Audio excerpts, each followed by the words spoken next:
नमस्कार, energy meter में आप सभी का स्वागत है। मैं हूं ब्रिज द्विवेदी। आज के कारोबार की बात करें तो कच्चे तेल में सुस्ती दिख रही है। घरेलू बाजार में कच्चे तेल का भाव 5270 के करीब है।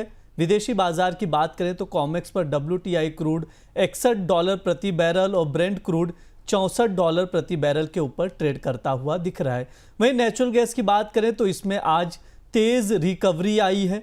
2% से ज़्यादा की रिकवरी नेचुरल गैस में देखने को मिल रही है। जो MCX पर बात करें, नेचुरल गैस 316 के करीब ट्रेड करता हुआ दिख रहा है। ऐसे में कच्चे तेल और नेचुरल गैस में ट्रेडर्स को क्या रणनीति अपनानी चाहिए, शॉर्ट टर्म में नेचुरल गैस की कीमतों का आउटलुक क्या रहेगा, इस पर बात करने के लिए हमारे साथ जुड़ रहे हैं मोतीलाल ओसवाल फाइनेंशियल सर्विसेज के एनालिस्ट मानव मोदी। सर, बहुत बहुत स्वागत है आपका द बोनस में। बिल्कुल बिल्कुल, शुक्रिया ब्रिज जी। क्रूड ऑयल की बात करें, यहाँ पर आज सुस्ती दिख रही है। सर, क्या लग रहा है, यहाँ से क्रूड ऑयल ऊपर जाएगा या नीचे? जी, मेरे ख्याल से कच्चे तेल में बहुत ज़्यादा समय के बाद ऐसी मोमेंटम हमने आती हुई देखी है।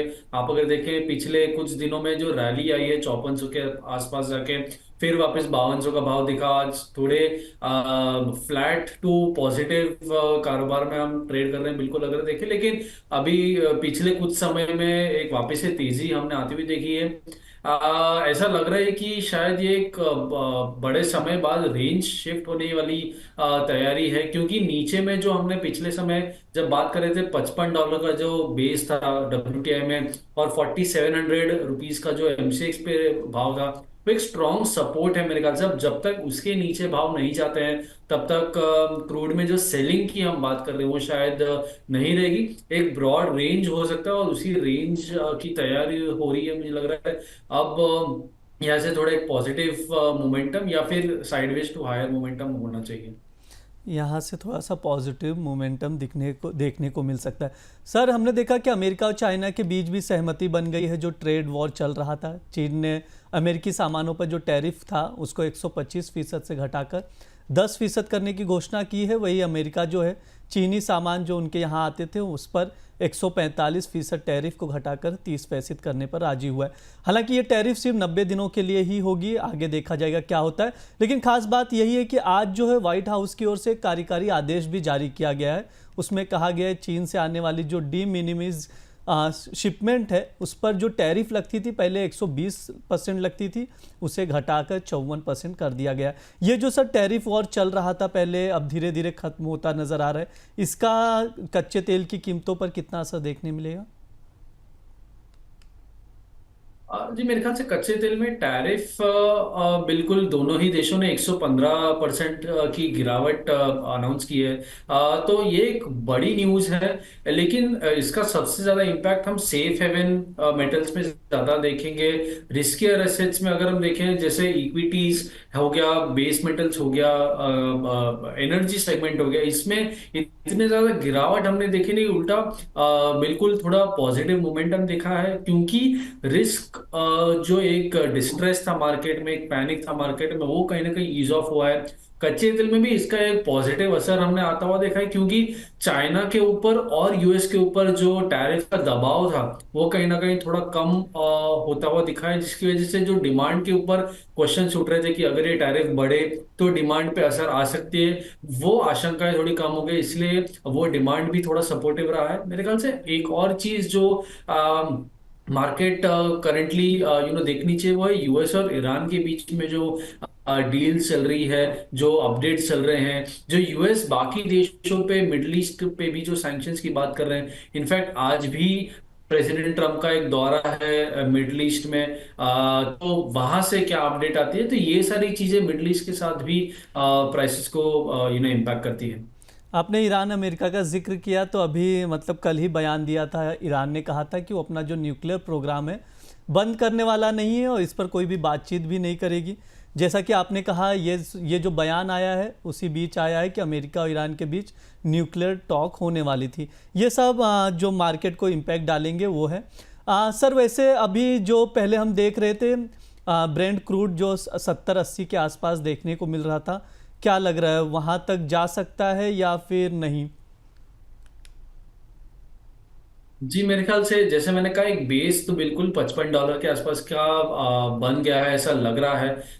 तो जब तक 55 के नीचे नहीं जा रहा है तब तक बड़ी सेलिंग की जो उम्मीद है मार्केट में वो कहीं ना कहीं नहीं आती हुई दिखेगी। लेकिन यहाँ से $70 मेरे ख्याल से बिल्कुल एक मीडियम टर्म पर्सपेक्टिव से टारगेट रखना बुरा नहीं होगा, क्योंकि जो अगर हम देखें कि डिमांड की तरफ से थोड़ी उम्मीद बढ़ती है, चाइना के नंबर्स थोड़े अच्छे आते हैं, यूएस अपना जो एसपीआर बाइंग है, क्योंकि हम इतने लोअर लेवल्स पे है, यूएस अगर एसपीआर बाइंग की थोड़ी बहुत अपने रिजर्व बढ़ते हैं या उम्मीद जगाता है, तो ये सारी चीजें बहुत पॉजिटिवली देखी जाएगी।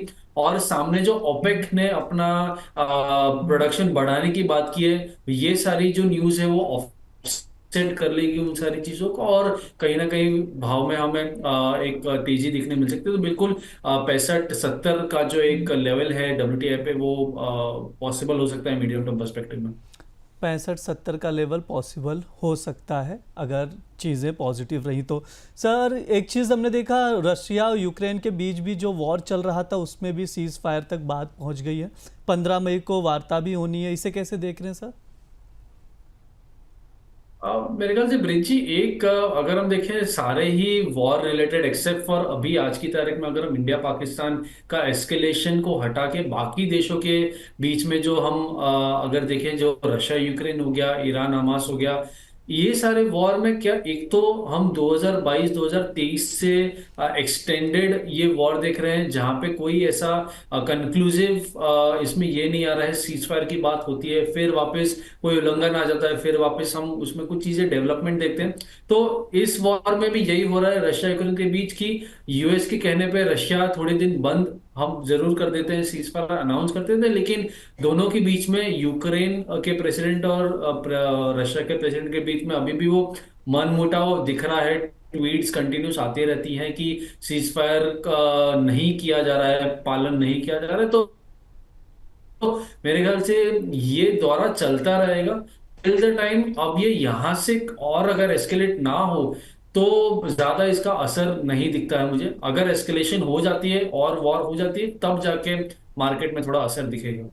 तब जाके मार्केट में थोड़ा सा असर दिखेगा। 5300 के पास एमसीएक्स क्रूड इस वक्त ट्रेड करता हुआ दिख रहा है। सर ये हो गई क्रूड की बात, थोड़ा नेचुरल गैस की बात कर लेते हैं। नेचुरल गैस का आउटलुक क्या रहेगा? 316 के आसपास ट्रेड करता हुआ दिख रहा है। जी बिल्कुल, मेरे ख्याल से नेचुरल गैस में वोलेटिलिटी एक दो दिन में हमने थोड़ी बढ़ती हुई देखी है। हालांकि पिछले हफ्ते में थोड़ा एक शांत कमोडिटी था अपने नेचर से कंपेयर करेंगे तो, लेकिन कल के ही दिन में हमने 326 325 के आसपास का भाव देखा। वहां से ₹20 का फॉल हमने ऑलमोस्ट आता हुआ देखा था, और फिर वापस से आज थोड़े हम ऊपर की तरफ उछले हैं। तो 307 का ऑलमोस्ट लो था, और वहां से अब हम 370 के आसपास पहुंच गए हैं। तो बिल्कुल वोलेटिलिटी वापस आ गई है नेचुरल गैस में। एक दो फैक्टर्स, एक दो अनुमान यही है कि सीजनल चेंज जिस हिसाब से डिमांड को हिट करनी चाहिए थी, वो थोड़ा बहुत, क्योंकि गर्मी के आसार थोड़े तुरंत हमने एक जो इंस्टीट्यूशन है ईपीएस और दूसरे इंस्टीट्यूशंस के फोरकास्ट के मुताबिक वार्मर वेदर तुरंत हमने आते हुए देखी, जिसकी वजह से वो प्राइस में फॉल बिल्कुल आता हुआ देखा। तो जब तक ये संकेत है तब तक बिल्कुल शॉर्ट टर्म में मुझे लग रहा है ये रेंज थोड़ा रहेगा 300 नीचे में, 325 330 ऊपर में, ये शायद से एक रेंज हो सकता है। जी बिल्कुल, कल जब हमने देखा नेचुरल गैस में अच्छी खासी रैली देखने को मिली थी, 323 325 तक गया था, उसके बाद गिरावट आई। अब जो है 2% से ज़्यादा की रिकवरी दिख रही है इस वक्त। एमसीएक्स पर नेचुरल गैस 316 के आसपास ट्रेड करता हुआ दिख रहा है। सर एक दर्शक का सवाल है, राजू पूछ रहे हैं कि अगर क्रूड में बाय करना है तो इस वक्त बाय कर सकते हैं? जी बिल्कुल, मेरे ख्याल से अगर इंट्राडे स्पेसिफिक ट्रेड सेटअप है तो यहाँ से किया जा सकता है। 5300 के ऊपर इंट्राडे बेसिस पे निकला है, तो यहाँ से किया जा सकता है। इमीडिएट एक ₹50 का स्टॉप रख सकते हैं। अगर थोड़ा डिप के लिए वेट कर रहा है तो 5240 5250 के आसपास आता है, तो बहुत अच्छा लेवल होगा रिस्क रिवार्ड के पर्सपेक्टिव में। इमीडिएट बेसिस पे मुझे लग रहा है एक बार 5380 तक का पॉसिबिलिटी है। लेकिन अगर डिप पे बाय कर रहे हैं, जैसे मैंने कहा 5240 पे बाय कर रहे हैं, तो 5350 का टारगेट होगा और 5170 का स्टॉप लॉस जी बिल्कुल लगाया जा बिल्कुल। सकता है। हाँ, और नेचुरल गैस में भी क्या सर कोई ट्रेडिंग कॉल्स बन रहे? शायद कनेक्शन इश्यूज आ रहे हैं कुछ, जैसा कि जी सर ने मेरे ख्याल से बता। नेचुरल गैस में जैसे मैंने। जी सर। जी सर, नेचुरल गैस में ट्रेडिंग जी कॉल्स आवाज बन आ रही रहे? है ब्रिज जी, माफ हाँ जी, कीजिएगा। Yes yes yes, please continue. जी तो नेचुरल गैस में मेरे ख्याल से जैसे मैंने कहा रैली के बाद एक गिरावट आती हुई देखी है, वोलेटिलिटी ज्यादा है, लेकिन 321 के आसपास जो मिलता है तो नेचुरल गैस सेल करके चलना चाहिए। 325 का जो कल का हाई है वही स्टॉप लॉस होगा और 312 का टारगेट होगा। अगर मान लीजिए स्टॉप लॉस जो रेजिस्टेंस है 326 के ऊपर निकल जाते हैं भाव, तो वहां से बाइंग शायद कंटिन्यू होगी, लेकिन तब तक रेंज सेल का है। नेचुरल गैस की बात पहले कर लेते हैं। जो सर ने बताया है, नेचुरल गैस में कॉन्ट्रैक्ट बेचकर चलना है, 321 के आसपास बेच सकते हैं। स्टॉप लॉस लगाना है 325 का, और जो टारगेट होगा 312 का देखने को मिल सकता है। क्रूड ऑयल की बात करें तो मे कॉन्ट्रैक्ट क्रूड में खरीदारी करनी है 5240 के आसपास आप खरीद सकते हैं। स्टॉप लॉस लगाना है 5170 का, और जो टारगेट होगा 5350 का देखने को मिल सकता है। ध्यान रहे, आप जब भी ट्रेडिंग करें तो स्टॉप लॉस लगाना ना भूलें, ज़्यादा नुकसान ना हो इसलिए स्टॉप लॉस लगाना बेहद ज़रूरी हो सकता है। जियो पॉलिटिकल टेंशन की बात करें या दूसरे फैक्टर्स हैं जो क्रूड ऑयल और नेचुरल गैस पर इम्पैक्ट डाल रहे हैं।